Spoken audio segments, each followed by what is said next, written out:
High-profile school shootings like Sandy Hook have led to more focus on security at campuses here in the Valley.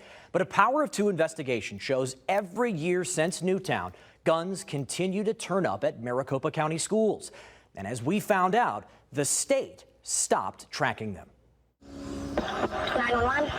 Yes, this is Pioneer School calling. We have a situation in an 8th grade classroom. It was October 24th, 2000. And what's going on there? We have a young man by the name of Sean in a classroom with a mask on, and he has a weapon. SWAT officers surround school buildings in Glendale where 14-year-old Sean Botkin has taken 32 students and a teacher hostage with a loaded handgun. He came in and then he pointed the gun around and he's like, everybody get on the floor. The girls were all hysterically crying and everybody was just watching to see what he was doing. Jim Tremmel was the hostage negotiator for Glendale police. We just had a lot of luck in our favor that day. You know, the training scenario we did when we had our hostage situation at a school was at that school. Almost immediately, he was on the classroom phone with the teacher and then the gunman. Well, the main thing is just to keep them calm and not to hurt anyone.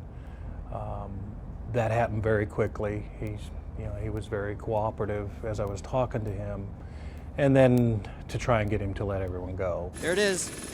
Eventually he agreed to come out and surrender. No one was hurt, no shots were fired, but it was a scary signal 1 year after Columbine. In the years since, districts have stepped up training and security efforts, and the Arizona Department of Education launched a data collection program called AZ Safe to track crimes, bullying, and other violations statewide. But what many school and safety officials don't know, they stopped it. Oh, really? And so I had no nobody idea. seems to I had know no about idea. that. is that the Department of Ed quietly stopped collecting firearm data years ago, citing a lack of grant funding.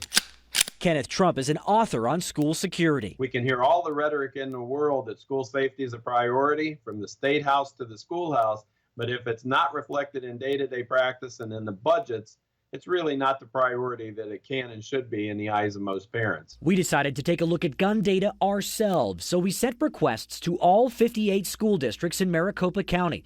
Since the 2012-2013 academic year, we found schools have dealt with a gun on campus at least 47 times. A lot of times people always say, well, just put metal detectors in. Then you're going to look like an airport. Kevin Quinn is the president of the Arizona School Resource Officer Association. He says keeping all guns out isn't realistic. Do we want our schools to look like prisons? So there is a fine line between the security aspect of it and then the fact that it is a school. In most cases, we found the guns were brought in by students, not outsiders. Keeping the outsiders off campus is a lot easier of a task than preventing the students themselves from doing something because they're already there, they already belong there. Experts say the best line of defense is a well-trained and highly alert staff and student body. About 90% of all school shooters said something to somebody before they did it. In the case of Sean Botkin, court records show students had heard him talk about taking the school hostage and even demanding a vehicle to Mexico when he was done. If you hear something and you don't think it's right, tell somebody.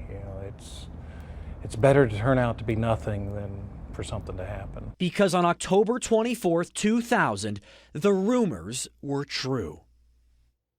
So far this academic year, there have been 11 firearms discovered at schools in Maricopa County. That's up from 7 last year.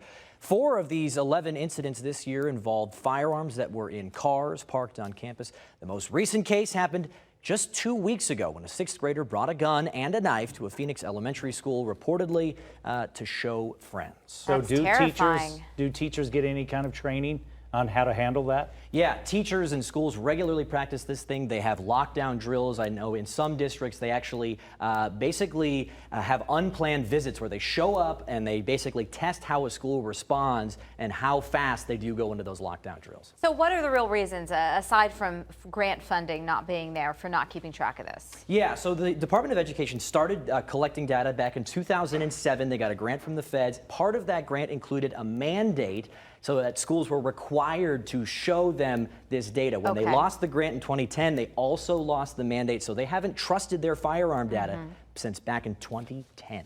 Disturbing. Nothing would be scarier than getting the call that something was going on at your child's school. Derek, thank you so much. Thanks a lot.